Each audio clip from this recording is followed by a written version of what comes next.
Seorang raja pernah menjelajah dari timur sampai ke barat. Ia membangun tembok raksasa untuk menahan kaum penghancur yang disebut Ya'juj dan Ma'juj.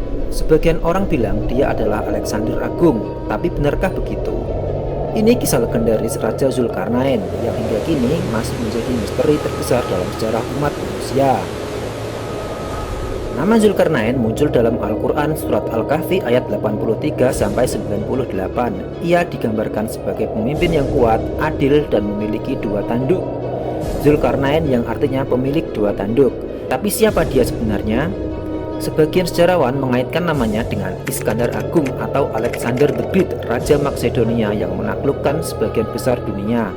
Tapi tak sedikit pula yang mengatakan dia adalah Cyrus Agung, pendiri Kekaisaran Persia yang dikenal bijak dan toleran. Namun yang paling menarik, kisah Zulkarnain bukan hanya soal penaklukan, tapi tentang misi moral, pembangunan peradaban, dan melindungi umat manusia dari kehadiran besar.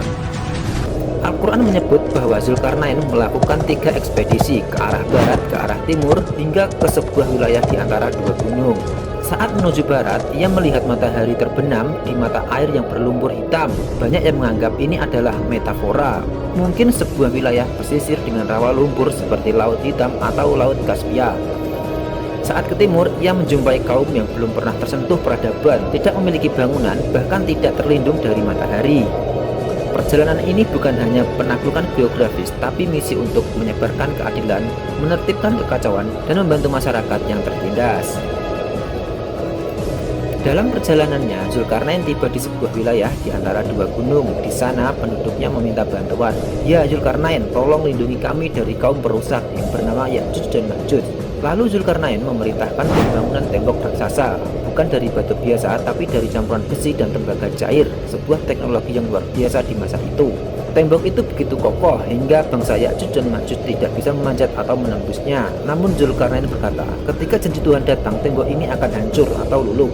Siapa sebenarnya Ya'juj dan Ma'juj? Sebagian menyebut mereka adalah simbol bangsa perusak. Ada yang percaya mereka suku Mongol, bangsa Tartar, atau bahkan simbol dunia modern yang rusak moralnya.